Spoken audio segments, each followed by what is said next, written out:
per sort, els temps han canviat.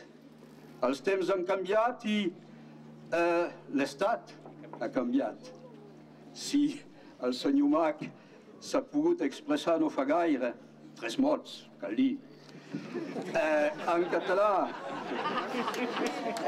si el senyor Benefice, que també saludi jo efusivament, és enmig de nosaltres, si el Congrés de Diputats i Senadors acaba de revisar la Constitució i, entre altres, a l'article, no ho sabia, 75, s'ha posat el reconeixement com a patrimoni de la República, em sembla, de les llengües regionals.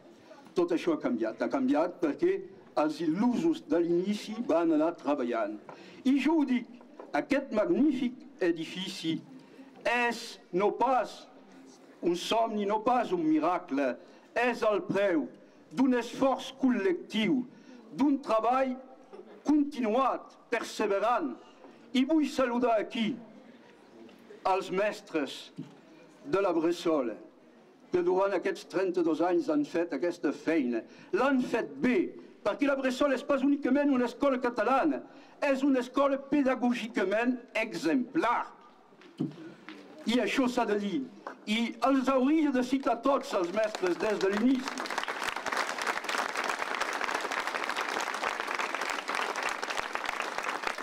Però n'esmentaré només un, el bé que hi ha, amb la seva llarga cabellera i la seva barba blanca, és que amb l'encaït a la feina, ens acaba de deixar. S'ha jubilat, és el nostre primer jubilat de la Bressola, ha dedicat tots els seus millors anys al servei del país i al servei de la llengua. És el Josep Rodríguez. Us demani, en nom, com a representant de tots els mestres de l'aplaudiment.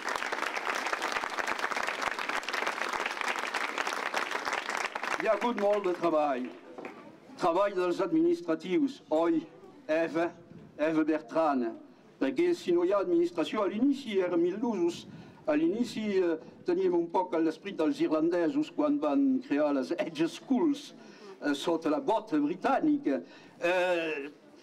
Era l'improvisació, però hem hagut d'aprendre la gestió i l'hem apresa. La millor prova és que cada any tenim un comissari de comptes que valida la nostra comptabilitat. La comptabilitat és correcte, és perfecte. I hem tingut un control de l'organisme de recaptació de les cotitzacions de seguretat social, l'URSSAF, que ens ha donat el vistiplau. Això és excepcional, perquè hi ha poques empreses controlades per l'URSSAF que se'n saïn bé. Doncs, això és el preu del treball. Voldria en el treball, i com no esmentar-ho, l'ànima de la Bressola, la tenim aquí, jo sóc el president perquè ell és assalariat de la casa i no pot ser-ne, però té totes les meves delegacions, té la meva confiança absoluta, la confiança del Consell d'Administració, la confiança de l'Assemblea. Joan-Pierre Le Bihan. Joan-Pierre Le Bihan és un home insubstituïble, ha estat l'home insubstituïble que ha fet miracles, sí, ho dic, ha fet miracles, perquè si fa 32 anys nos pensàvem que al cap d'uns anys anàvem a mantenir un estat català i una administració catalana, hem vist que les coses anaven pas així i que calia tenir més paciència. Però, en fi, compti que abans que s'acabi els 99 anys de l'arrendament emfitèutic, podrem entregar les claus de la casa al Ministeri de l'Educació Nacional catalana.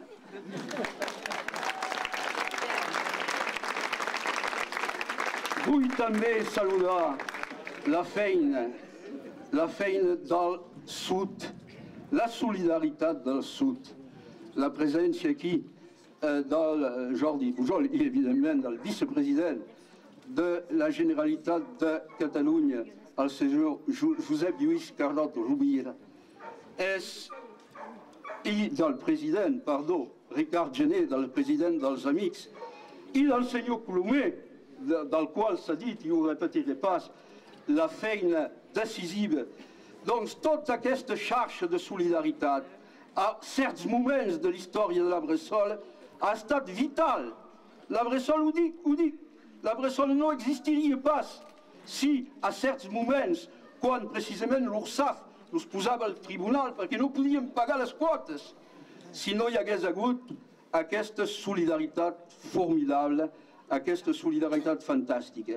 Són més avui de 500 socis del sud que cada mes contribueixen per ajudar la Bressol. Són 180 ajuntaments del sud que cada any paguen una quota a l'Associació d'Amics de la Bressol del Sud. Doncs tot això també s'ha de dir. I vull, en fi, saludar la feina dels pares,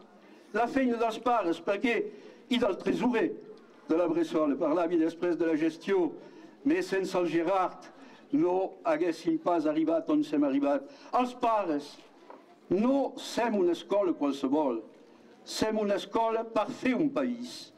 I els pares s'han d'implicar i s'impliquen, els que volen, en les associacions locals per seguir la gestió diària, per ajudar els mestres, per participar a les festes, per treure una mica de diners, per pagar les classes verdes, la mainada, etc. Doncs tot això ha fet la Bressol i tot això ens fa dignes de rebre avui aquest magnífic regal d'aquest col·legi. I acabaré amb un mot per la mainada que demà entrarà aquí. Jo crec que anem cap a temps difícils, tots n'estem conscients. Temps difícils, temps esvalotats, i si els nostres fills no reben la millor formació possible, ho tindran pelut, Compti amb aquest edifici, podrem fer miracles també i els preparar del millor possible, de la millor manera possible a les llurs responsabilitats futures i a fer front a aquests reptes que ni podem imaginar.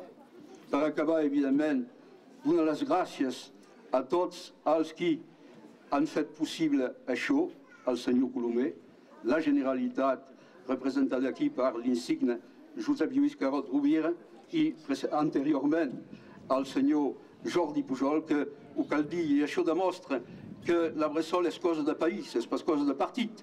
És que tant un partit, el partit del senyor Pujol o la federació de partits que era el govern en el moment de la presidència del senyor Pujol, com els partits que són ara al govern, han ajuden la Bressol. I això, jo crec, és bo.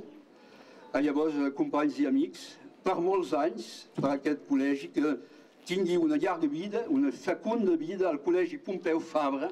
Pompeu Fabra, em sembla molt bé que s'hagi donat el nom de Pompeu Fabra en aquest col·legi, perquè la feina que estem fent aquí, la primera feina, en fem moltes de feina, però la primera feina és aquesta de recuperació de la llengua, i l'obra d'en Pompeu Fabra ens ajuda magníficament, perquè és ell, ho sabeu, que va unificar la llengua catalana.